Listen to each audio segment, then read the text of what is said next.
Hello, and welcome to On the Turf, hosted by three guys who have never been on the turf. My name is Arjun Ryan. I'm Shribam Khanda. And I'm Ram Patel. And we had a great divisional round of games. Not as good as last year, which I think at this point we were coming on talking about like the best weekend of football, but this was certainly a great week. And today we're joined by Graeme Moreland. Obviously, those of you who have been watching the show for a while know that Graeme has previously been on the show, just in our intro.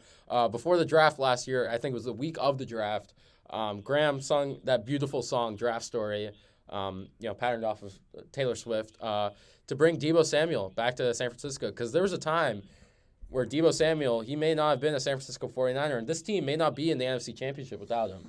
But thanks to Graeme, he's back. So thank you for being on the show. We're going to talk a lot about the San Francisco 49ers today. And them going into their biggest game of the season. But before we do that, let's talk about all the other teams in the divisional round. Starting off with, on Saturday afternoon, we had the Chiefs beating the Jaguars 27-20. Obviously, a lot to talk about with the Mahomes injury and how that's going to affect him with the high ankle sprain. But there's not much to say here. All of us predicted the Chiefs to win this game. The Jags showed a valiant effort. But like we said, this is a great result for them. They're a year ahead of schedule on their rebuild. And they're likely going to be back in this playoff race for years to come. They got the QB and the head coach to take them there. Yeah, I it's just like impossible to stop Mahomes. I feel like Arjun, you called it before. I thought the Bills were going to stop them, and how that went. But for me, Jaguars, they're a talented team. I feel like that division is weak. I feel like the Jaguars probably have the most potential out of any of the other teams. They're all, more of in a rebuilding phase than the Jaguars are. And they got a lot of potential. They got the receivers, and Calvin Ridley's coming back for them next year. So I think that's going to be pretty exciting for their offense. I think it's going to be one of the most explosive offenses in the league next year.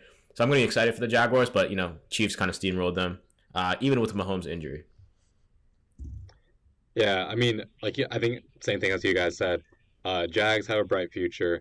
I think obviously the biggest thing from this game is that Mahomes' injury. He didn't look good. Right after he got hurt. He really couldn't walk on that foot. He couldn't put any weight on it. So it'll be interesting to see whether or not he's ready come Sunday for Cincinnati. But other than that, other big storyline, Travis Kelce. Absolutely incredible game. 14 catches for 98 yards and 2 touchdowns. We were watching this game, and I'm just asking, how does he keep getting open? How does he keep finding ways to get the ball? But I think he's cementing himself as one of the best tight ends to ever do it. We'll talk more about this Chiefs team more again in the preview for the conference championship, but they're looking really good. But at the end of the day, it really boils down to Mahomes, I think, and his injury. As for Travis Kelce, I'm obviously a George Kittle supporter, but I have to give credit where credit's due. Travis Kelce has showed that he is a great vertical threat. He's a great receiving tight end. I feel like you want to say something. No, I feel like you're holding something back. Okay. But I think that section, Graham. I just thought that if the defensive coach actually game planned for him, it'd be different. I feel like most defensive coaches try to stop the best player on the team, don't you think? Yeah, I think the best person on that team is Patrick Mahomes. Okay. All right. No, he's not wrong. Yeah, but let's move on. The other Saturday game, which somehow was worse than the first one. The Eagles blew out the Giants 38-7. I thought the Giants were going to keep this close. This game was over before the first quarter was even over. You could just sense from the jump that the Eagles are back in their early season form. They're a buzzsaw on both offense and defense.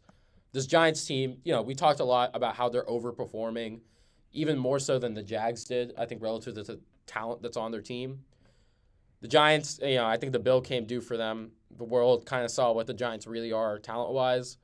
A lot of things to talk about in the offseason with regards to Daniel Jones and Saquon Barkley, but I think the Giants, this was their ceiling. This was their absolute ceiling, and I think the Eagles really showed that they're back after kind of a late-season slump, even though they ended up 14-3. Yeah, honestly, I don't think you can expect more from Brian Daboll. It's his first year, and he took them to the divisional, and this team hasn't made the playoffs in 5 years now. Just taking them that far and just letting them do what they can do, maximizing the offense, and they still have a lot of playmakers. I think this is a young team. I think there will be some signings from Daniel Jones and Saquon Barkley in the offseason. I'm just excited for them, but I'm more excited for this Eagles 49ers matchup, but we'll get into that later. Yeah, I mean, I said this last week when we were talking about the game. I don't know what Dylan was on. He picked the Giants. Or you said this game was going to be close. I told you. I mean, yeah, obviously they're playing for the third time this year, but this Eagles team, they're coming off a bye week. They're going to be prepared, and they showed it against the Giants this week. Hurts was on point. He had 2 touchdowns. Really didn't have to do much through the air though. The running game was elite. Gainwell over 100 yards. Sanders nearly 100 yards. Hurts and Scott got involved in the fun too. 3 rushing touchdowns overall. But what's more impressive for me and what the 49ers need to be worried about is how good this defense looked. Obviously, the Niners defense is leagues better and more talented than the Giants defense.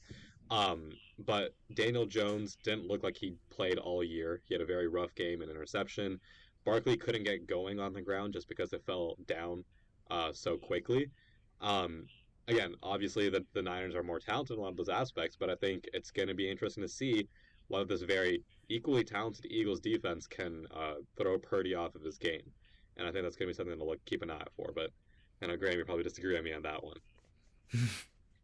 I mean, well, we can get into the actual.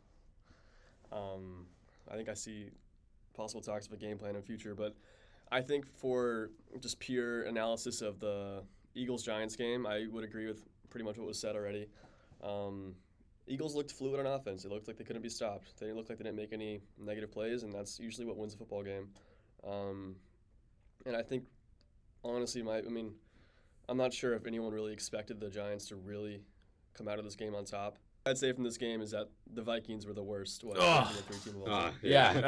Finally, someone said it. I wanted to be in the Vikings train, but not that they are bad. But Graeme, so I have a question. So you see this game, right?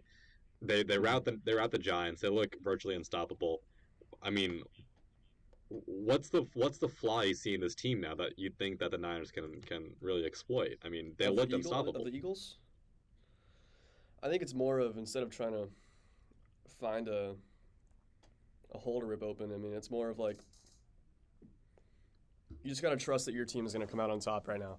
I mean, I think your point that Saquon couldn't get started from the get because they fell so far behind. I mean, look at last week's game, Niners and Cowboys. I think it was tied at half, and in the first half, we only had 11 rushes. You know Kyle Shanahan, he likes to have at least 40. We had 11 rushes in the first half. The run didn't look like it was going anywhere. I think the average was, 2.4 yards on the ground. The second half, we came back. We had 21 rushes, averaged like 4.5. So, I mean, it's more of just sticking with what you know. I trust Shanahan. I trust D'Amico. I think that they're going to get it done. I don't have the offensive mind like one of those guys, so I can't really tell you right now what in their defense I'm going to exploit. That's not my job, but, right now I trust the guys who do know what to do. Yeah, I mean, we'll get more into, I guess, how the Cowboys lost that game. But first, we had one other game played before this. Before the 49ers and Cowboys. Okay. The Bengals blew out the Bills. The Bengals blew out the Bills. Look, everyone, I remember saying at the beginning of the season, this Bills hype, it was out of control. And, my two co-hosts here, Graeme, you didn't have the opportunity to pick, but these two guys. No, I heard. These two guys picked the Bills to win the Super Bowl. And, I like the Buffalo Bills. I like them. They're a great story this year. Josh Allen's a likable player. Sorry, am I boring you? I don't want to be here. You're good. I have nothing to add to the conversation. Keep going, Archie. But You got it. Joe Burrow showed why he is the second best quarterback in football and why this Bengals team, the team that got to the Super Bowl last year, and I say this as a Steelers fan, this Bengals team was the one that the Chiefs should have been afraid of. And look, I just want to say I haven't missed a game in this playoffs yet, and I don't think I will. Because it seems that I was on the money from the beginning, and I think the Bengals lose this weekend. True. I almost wish we went back to you being the prophet because you were so much more humble. You were so much better with this. I hate this guy. I hate everything he does. You guys created this. You created this. I didn't create this. What did I create? The graphic? Sue me. Oh my god. Listen, here's what I'll say about this game. Right? Here's what I'll say about this game. Yeah, okay, I was wrong about the Bills. I thought they were a better team than they were. Here's a silver lining for me if you're a Bills fan. I mean, you're down 3 safeties halfway through this game. I mean, obviously you didn't have Micah Hyde for most of this year. There's the DeMar Hamlin incident. Your third string safety, Marlowe, gets injured in the middle of the game. So you're playing with the fourth string safety. you're down your best edge Trey White rusher was in out as Von well. Miller. I think that this defense could have played a lot better if they had the literal all pro talent that they're missing. I mean, I'm not just mentioning two players, but that's all pro talent you're missing on the field. So if I'm the Bills, yeah, your defense played bad, but if I'm looking at the silver lining, injuries can come back next year. I don't know what the offense was on though. I mean, this is it as simple as you blitz them and they fall apart? Because the Bengals kept bringing the blitz. Josh Allen kept getting rushed, and then he looked like the Josh Allen that makes so many mistakes, and that's what I was worried about last week.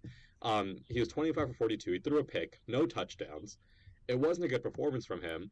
Um, Obviously, you saw the receivers getting frustrated. You saw Stephon Diggs getting frustrated, and I don't blame them because Allen. I mean, he said it himself. He played like shit. I mean, he played really poorly, and I don't know how it can be that easy to scheme against them. I think the other big thing is that this team still can't run the ball. Um, James Cook, Devin Singletary couldn't get anything going.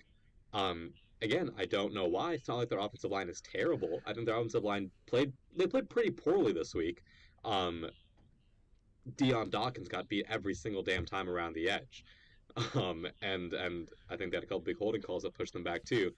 But even then, I mean, this is a team that should at least be able to run the ball. You got talented running backs, I think, in James Cook at least.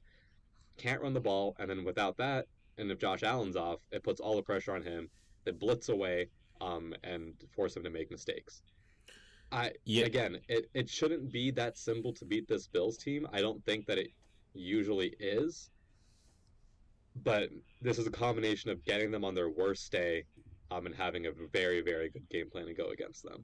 I think it didn't help that the Bengals got on top 14-0 at the very start.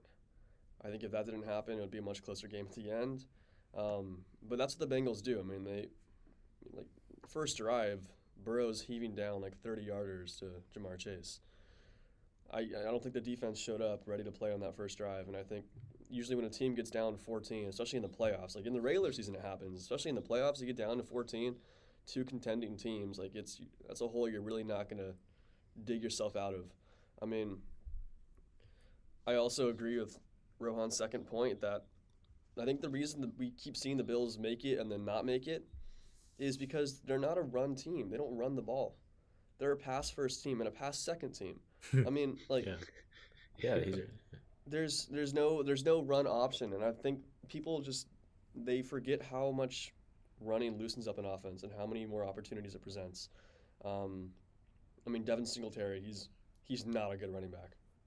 James Cook, he's maybe shown signs of being decent, and I think maybe in the right system he could be decent, but McDermott's system isn't really running back friendly at the moment. I think if they got a good running back, they could really open up this offense. But, I mean, until then, they're just going to keep cutting themselves short. And now let's move to probably the biggest game of the weekend, the best game of the weekend, 49ers Cowboys. The 49ers came out top. Very defensive game. I really enjoyed watching this game. I love these kinds of old-school defensive matchups. And we're going to talk a lot about the 49ers and how they can win this next game against the Eagles. But I'd like to talk about the Cowboys because, obviously we're not going to talk about them anymore. They lost. And, Rohan, both of us were talking last week about how we don't know what Cowboys team is going to show up week to week. And how if the Cowboys show up like they did end of season against the Commanders, if Dak Prescott more specifically does, then this team can't win. And that same Dak Prescott showed up this weekend. To be honest with you, I think the defense played really well, especially against a 49ers offense that dropped nearly 40 points against the Seahawks the week previously. Micah Parsons, that secondary, that linebacker core, Leighton Vander Esch, they all played really well. They limited Christian McCaffrey a lot in that first half, which was the reason this game was kept as close as it was. And I really think the blame goes on Dak Prescott. And Dak's a good guy. Dak's a very, good at the podium, good quarterback, good leader for this team. But he simply did not have good quarterback play this entire season. He was one of the most streaky quarterbacks I've seen in recent memory, and that really lost them the game. Now, we can talk in the offseason about whether this affects Dak's future with the Cowboys. Obviously, he's under contract for the next couple years, but I think if you're the Cowboys, you have to think about drafting someone later on at this point. I don't know if you're confident in Dak still being, especially you're the Dallas Cowboys. The expectation is for you to make the Super Bowl. If you have Dak Prescott, do you ever think you're really going to get there and ever think he can win 4 straight games in the playoffs to win the big game? I don't think he can. Okay, I'm gonna butt in here. I'm gonna offer a defense of Dak Prescott because I very strongly disagree with you. You know, I think you look at teams like the 49ers, right? You talk about, I mean, this is a team that's had Jimmy Garoppolo lead them to the Super Bowl, a team that may have Brock Purdy lead them to a Super Bowl.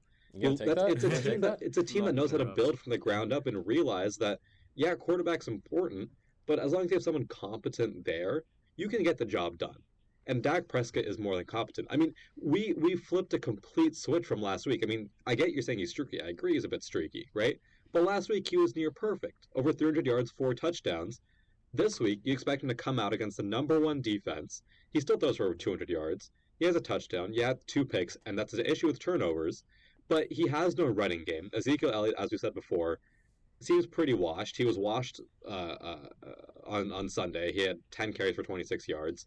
Tony Pollard breaks his fibula before halftime, and he's out of the equation. So you're down your running back 1.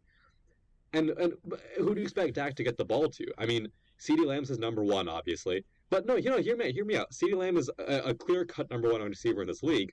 But after that, what? Dalton Schultz, Cole, T.Y. Hilton, the remnants of T.Y. Hilton. Michael Gallup. I mean, those aren't nobodies. Michael Gallup hasn't been good this year ever since the ACL tear. I mean, his real wide receiver, too, has been Noah Brown. And look, I don't like the Cowboys any more than you guys like the Cowboys. But I just think that harping on Dak this much, I don't think he's the main issue with this Cowboys team. I think this Cowboys team has a lot of work in other areas to other holes to fill in. Let's not forget, this defense, it was good against the Niners, but it's still lacking, I think, in secondary talent. Kittle and Debo had a pretty good day. I mean, this is a team that should be making Brock Purdy feel more uncomfortable than he did, right? They didn't generate much pressure. They didn't force him to make any mistakes. If you're playing a young quarterback, you got to be doing better in those aspects. Again, Dak could have done better. I just think there's a lot of other areas this Cowboys team can work on and touch up a little bit that'll make this team a Super Bowl team. They don't need an overhaul at quarterback. You know, I'll sympathize with both sides here. You know, I think that if you are getting paid that much, Rohan, if you do have that much talent in the world, like the expectation is that, you know, you do perform in those moments, right? Like if you are the quarterback, you are the position that is going to be the make or break for your team. And, you know, that is the expectation for Dak regardless. So, like, completely honest with you, like, I'd rather take, you know, a game manager quarterback where I know what I'm going to get every single game rather than a streaky quarterback who's going to lose me a playoff Okay, so game. answer me this, like, would you rather have Kirk Cousins or Dak Prescott? They're the same guy. Really? Because Kirk Cousins did less. Except Kirk Cousins is getting paid like $8 million less per year. Okay, but Kirk Cousins is doing less with Justin Jefferson, T.J. Hawkinson, Adam Thielen, and Dalvin Cook. But Kirk Cousins also had the Vikings defense. Yeah, like let's be real here. A defense who holds a high-flying offense to 19 points, I don't know what more you want to ask for them in the divisional round of the playoffs. I really think, I mean, yes, the entire season is not on Dallas, but this game alone, or on Dak, rather. This game alone was on Dak, in my opinion. I disagree because he didn't have any help from the run game, and his only consistent wide receiver all game was CeeDee Lamb. I mean, I have a lot of issues with what Rohan is saying. Practically everything, honestly. Can you just take your win, Graeme? I mean, no. I mean, to start, you clearly name dropped Jimmy Garoppolo to reaction. It's not going to work. I apologize. I think I'm not going to go there actually, but you should go there. You should go there. I think that this game is on Dak Prescott. I mean, I don't see how it isn't really. Their special teams played really well. I mean, I guess he could have kind of returned that for a touchdown if he wanted to. Maybe, I don't know. Hindsight vision is 2020, but I mean, I don't know who you would blame this game on. Mike McCarthy called a pretty decent game, except for that final play. I'm not sure what that was. Was Zeke in the center? Mike McCarthy. I would blame the other last year. Wild card, I'd blame that on Mike McCarthy. This year, I think it's completely on Dak. I mean, 2 bad picks. They weren't like picks that were like exceptional defensive coverage. Those were bad picks. Like those are bad decision interceptions. There was the the one where everyone's talking about how good Fred Warner was in coverage, and I think that he was fantastic in coverage on CeeDee Lamb. But if you actually look at that play, that was a really bad defensive play by the 49ers. They left T.Y. Hilton completely open on the seam. If you're paying a quarterback that much, he should be able to read that. I mean, I'm not trying to diss my team at all. I don't like Dak. I don't like Dak. I never have liked Dak. I don't like Dak. I hate Dak. So, I mean, I think any chance I can blame this on Dak, I'm going to blame it on Dak. You expect the team to pick up every interception? Dak threw 2 interceptions and then threw another one right to Dre Greenlaw, which he dropped. I mean, if we're talking about dropped interceptions, Dak probably should have had 4. He should have had a safety as well. You know, Okay, honestly, sure, but my point is that, like, if you're this Dallas defense, yeah, okay, you did, like, they did a good job holding this team Dallas to defense 19 did a great points. job. I named 2 plays that didn't go the Dallas defense's way, but the Dallas defense did a great job. Was it 19 points? Yeah. 19 points, but I don't know. If you're playing a rookie quarterback and you don't generate a turnover, any touchdowns. you're not giving your offense good field position. Brock Purdy's at least 2 touchdowns. Rohan, I'm just curious as to somehow you have flipped the switch and become an ardent Dallas Cowboys fan. I'm not a Cowboys fan by any means. I'm just saying I don't think Dak is as bad as you're making him out to be. I think that the Dallas Cowboy defense led up on 1 drive, and that was the only drive we scored a touchdown on. It was a 91-yard drive. Mm-hmm. Other than that drive, the Cowboys defense played lights out. We couldn't run. All Dak had to do was score the ball. All right. Well, okay. I'll leave you with this thought before we go on to the divisional round, and that's that I think Dak Prescott is closer to Josh Allen than Kirk Cousins. Oh, that is bad take. Bad take. Okay. That is a bad take. Possible game changer who makes mistakes, but he can fold in big situations, but he gives you a higher ceiling than Kirk Cousins ever would. Okay, yeah, I'll say this in response to that before we go to the championship round. If Dak Prescott's in that 33-0 game against the Colts earlier this year, he does not come back. I don't even like the Vikings that much. Dak Prescott does not come back. Yeah, that is so true. That is so true. All right. But Tree, don't take me as me liking Kirk Cousins. All right, but let's move on. 49ers at Eagles, championship round. Let's talk all about the Niners here. This is the two, in my opinion, the 2 best rosters in football going at each other. Yeah. Maybe not the 2 best quarterbacks, but everything around them is the best you can see. And this Eagles offensive line is going against the best defensive line in football. You got Eric Armstead in the interior, Samson Ebukam, and Nick Bosa, the defensive player of the year, among others.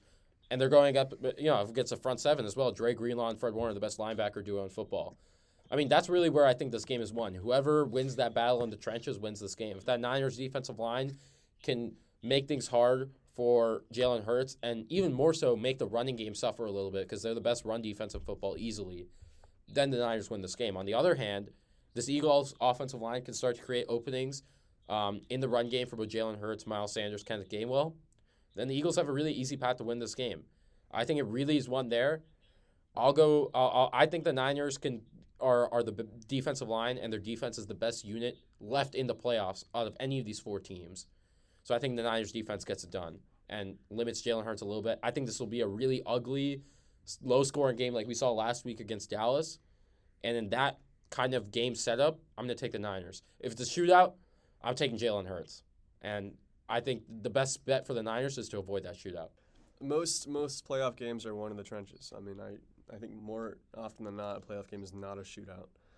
And trench games, the Niners have played in and they have experience in. I think it's going to be a rough game. I think it's going to be a hard game. I'm worried about this game. I worry about every game, but I think this game is going to be people have been talking about this game since what? Like week 7, week 6? Yeah, I think ever since the Niners started going on that winning streak. Right? Yeah. So, we're here now. I think I'll tell you what I worry about, and I'll tell you what I'm looking forward to. I worry about how our defensive line has not been getting as much pressure in these past 2 playoff games, except for, I guess last game. And Nick Bosa has been a little bit quiet in the Geno Smith game, or the Seahawks game 2 weeks ago. But I think if we can't get that pressure up front, we're not going to be able to get it done downfield. I mean, they got A.J. Brown and Devonta Smith. That's the weakest part of our defense is easily secondary. I mean, we have good safeties. We have Mooney Ward he plays pretty well, but I do think that, I mean, you see it in probably every single game. There's just one massive chunk yard play against the 49ers defense or a PI play, right? I mean, I think, and if there's any receivers that are going to do that, it's going to be A.J. Brown or Smitty or, I mean, Jamar Chase, fingers crossed. But I think that's what I'm worried about. We have to make sure we do get it done on the defensive line. Hopefully Nick Bosa proves again why he's Defensive Player of the Year. I'm not worried about stopping Miles Sanders or Gainwell. I trust our linebacker core. I think we do pretty well at just stuffing that. Jalen Hurts, yeah, hopefully we can bait him to making at least one mistake, but that's really going to be the only goal, I guess, for that.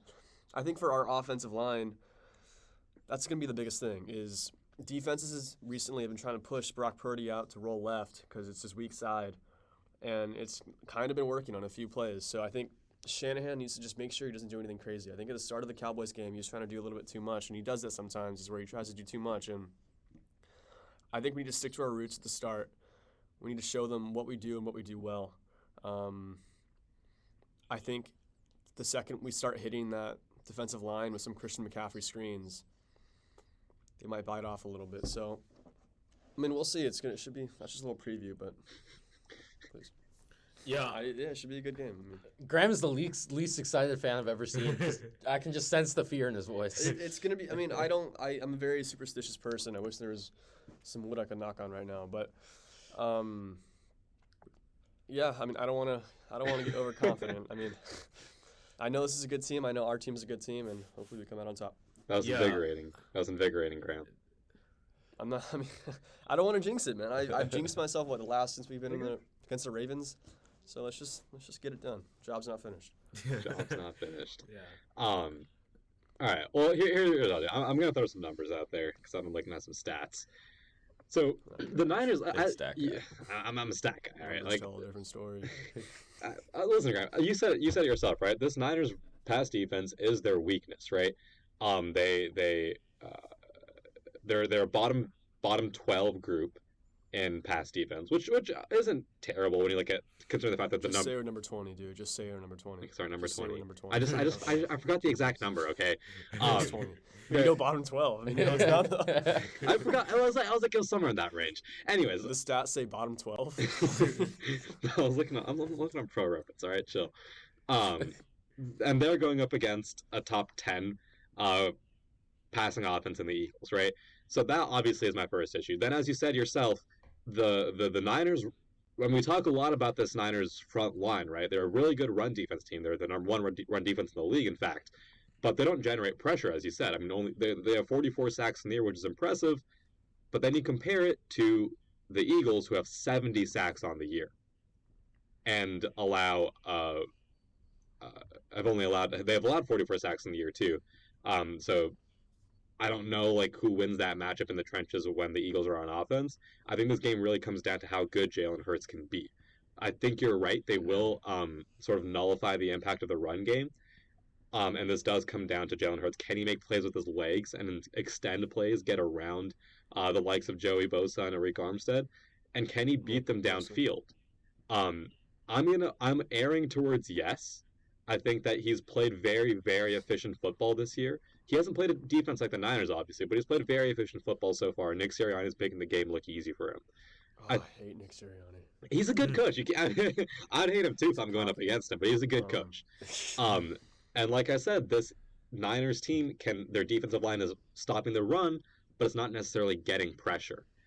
So I wonder if that'll be something that allows Jalen Hurts to have a lot more success.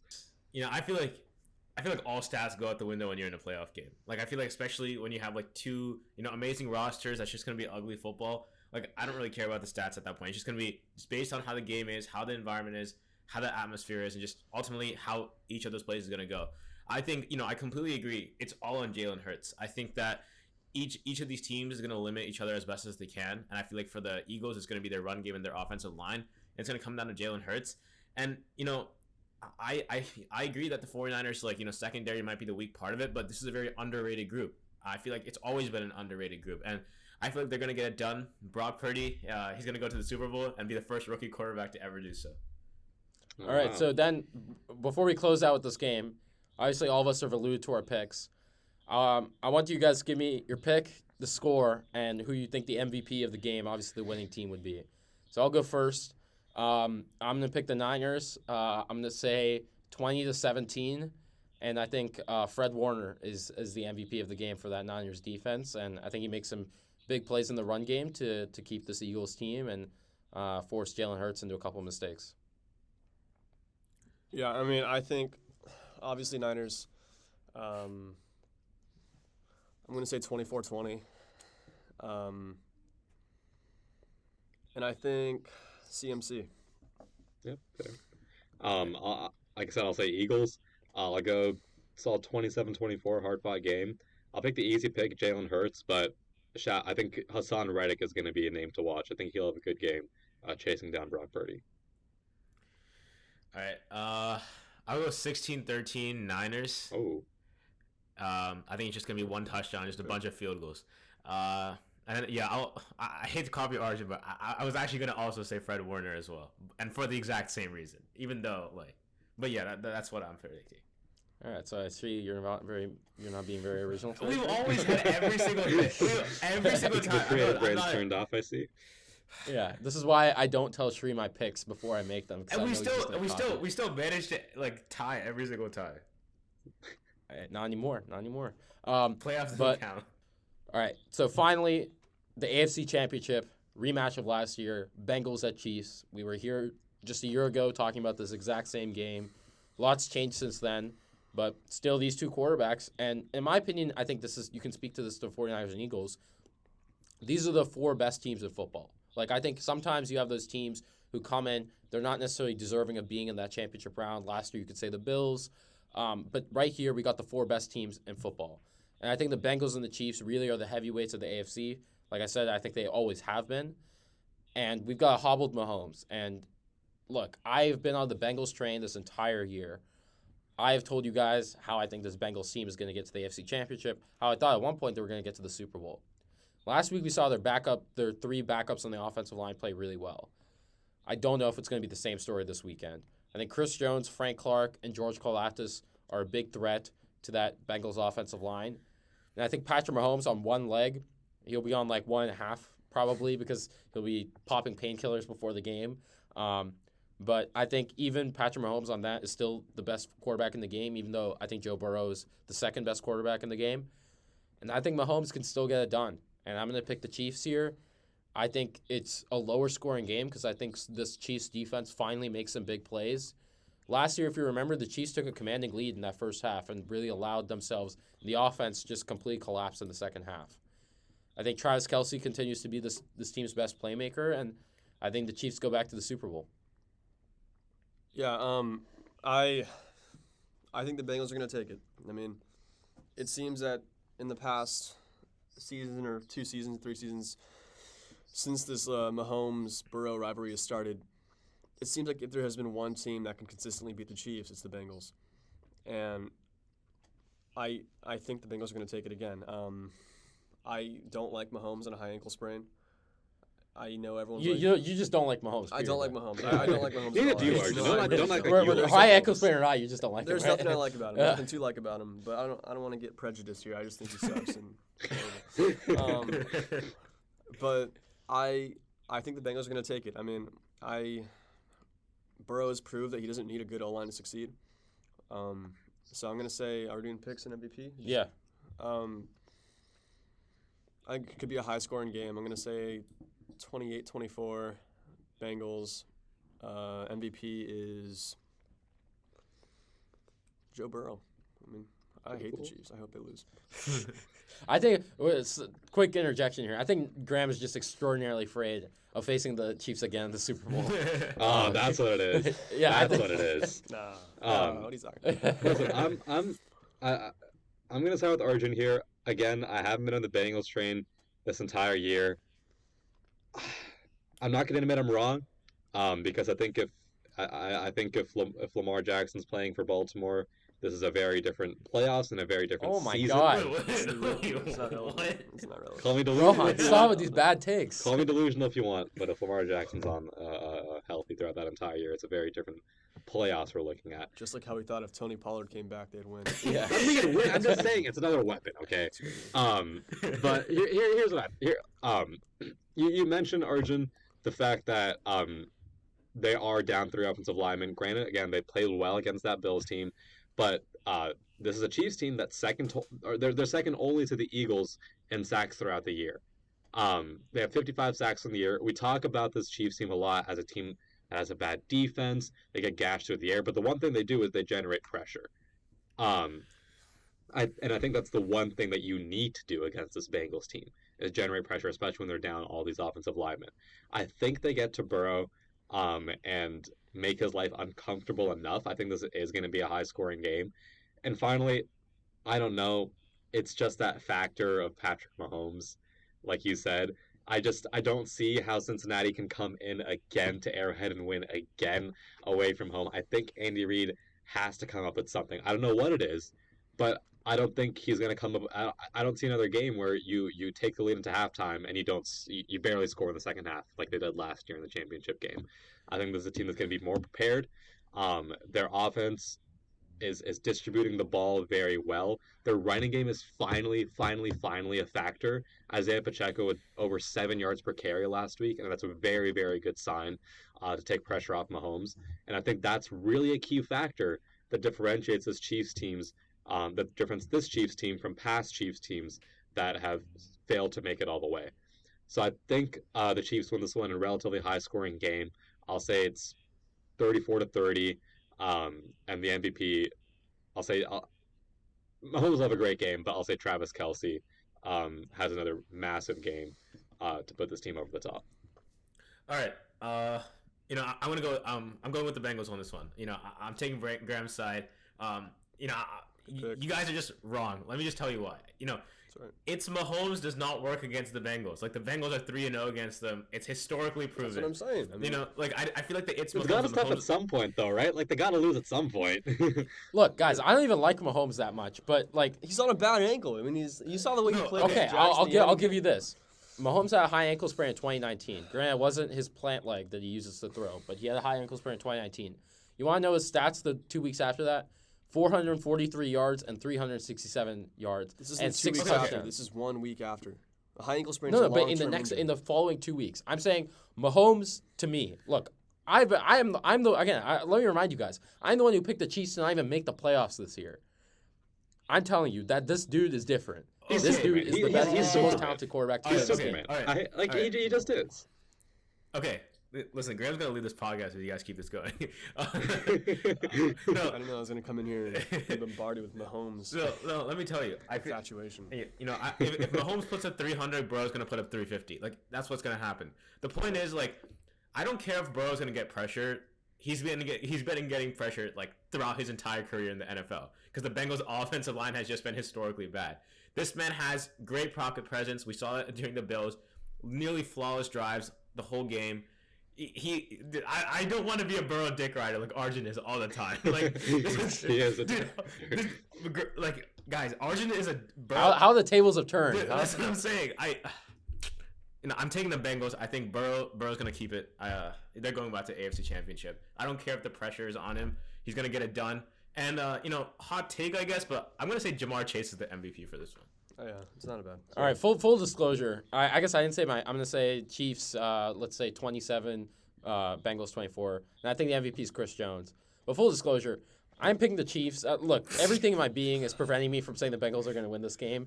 I'm like I mentioned, I haven't missed a game so far, and I picked the Chiefs to win the Super Bowl. So I'm being stubbornly sticking to my predictions here. I think this is a toss-up, as close of a toss-up to a game as we've ever seen. I really think this might be another overtime game as we saw last year. But I think this is going to be just a fantastic championship weekend. I really can't see any of these games really being blowouts, even with Mahomes on a bum leg. I think all of these games are going to be fantastic. Before we finish, if I could say a word about the Niners. Yeah, go ahead. I'll give you the floor. Thank you. I didn't. I wasn't prepared for this, but go ahead. No, I've been thinking about it. It's been bugging me. What's been bugging me is that Rohan he suggested earlier that I'm the least, what was the word he used? Invigorating 49er fan in the world? Is that what the word One is? of them, yes. Okay. Let me tell you something. My first 49er game. I'm sorry to interrupt. I feel like I shouldn't be here. Like, I'm gonna get out of the frame. This feels too personal, Graeme. Are you sure you want to open up? Yeah. Okay. There you go. Full screening right now. We'll get close and personal. All right. My first Niner game. My dad took me to Arizona Cardinals Stadium, right? Get fucked, I'm bro. from San Diego, so, Colin Kaepernick at the helm. Rest in peace, socially. Oh no. We lost 47-7. Oh. I had to watch Carson Palmer dot up my defense. Yeah. Sorry. Let me tell you something. One of the best experiences of my life. Okay? I think we finished that season maybe 2-14. I'm not sure. It was not a good season for us. I have been a 49er fan through thick and through thin. Jim Tom Sula, Chip Kelly, Harbaugh. Tell him. I mean, don't ever accuse me of being a least invigorating 49er fan. Do you know what I would do for this team? Do you know what I would do for this team? No, Do you know what I would do for... You would do crazy things, I'm sure. I would do crazy things for this team, all right? Like what? Patrick Mahomes, I would... Chill. I know. I'm kidding. But let me just say this. I see a little question here, a little prompt. Can Purdy or the 49ers, can the 49ers get it done? Let me tell you something. Let me tell you something. We got it done already.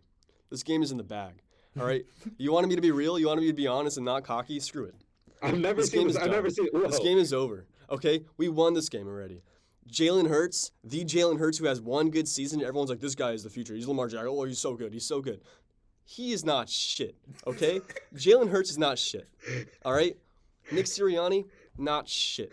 All right? Kyle Shanahan is the best coach in the league. He should be Coach of the Year this year. The Coach of the Year award actually gave a shit about who was a good coach. All right? Brian Dable should not get shit. He just got blown out 38-7 in the playoffs. All right? He had no game plan. What was his game plan? Run Saquon up the middle? No. Brian Dable should not get Coach of the Year. Kyle Shanahan has had three quarterbacks this year. 3 quarterbacks this year. And we went from 3-4 to being in the NFC Championship for the, what? Third time in 4 seasons? Third time in 4 seasons? Yeah. I mean, Kyle Shanahan should be coach of the fucking decade. I'm sorry. No, I'm being serious. I mean, That's Graeme. I'm sorry. I mean, it's just... Can we wrap it up? Sorry. Yeah, I mean... We got this game, and you know what? We got the Chiefs next week, or we got the Bengals next week. It doesn't matter. All right, we got the season in the bag. We should have won in 2019. We did win in 2019. It doesn't matter. We're going to win this game. All right, we're going to win next week. We're going to win the week after. All right, Graeme, I'm sorry. We do have a time limit. All right. I got to come Graeme, I will say, come. While you were wrong about a lot of things in your rant, I'm not sure what I the hell will that say was, to be honest. that was a welcome enthusiasm from you that I've yet to see. Rohan upset me. And Graeme, you can cut out. you're No, we're keeping all of that in. No, we're keeping all of it. But No, you're we quite want the that passionate fan, Graeme. And I'm sorry slowly for saying I that just you like that weren't. accusation. That was heartbreaking. That was that was heartfelt. It came from here, Graeme. I felt it. I felt the emotion. I don't think we've had an emotional moment on the show since Draft Story. Yeah. And that was the last time Graeme was on. So, anyway, on that note, I don't know how I really followed it up. So, thank you guys so much for listening. Please check out our Instagram for all of our picks. We have lots of end season content coming down the pipeline. Just 3 more games left in the season. The season has gone by so quickly, but the offseason is going to be really fun. We're excited to get into all that. Graeme, thank you so much for coming back on the show for a full episode. Thank you for having me. One of the most unique episodes we've done, and I say that in a good way. Go Niners! Go Niners! Go Niners! Yeah, go Niners. Next week we'll be having Hoj back on the show for our annual. Sorry, I didn't realize you had a problem. By the way, Hoj is Graeme's roommate, who is a Cowboys fan. Yeah, but we'll be having him on. Hoj went through it on Sunday.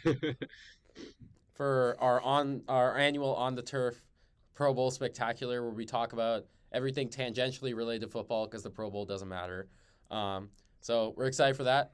And yeah, my name is Arjun Ryan. I'm Shribam Khanda. And I'm Ram Patel. And I'm Graeme. Thank you for having me. we'll see you next week on the turf.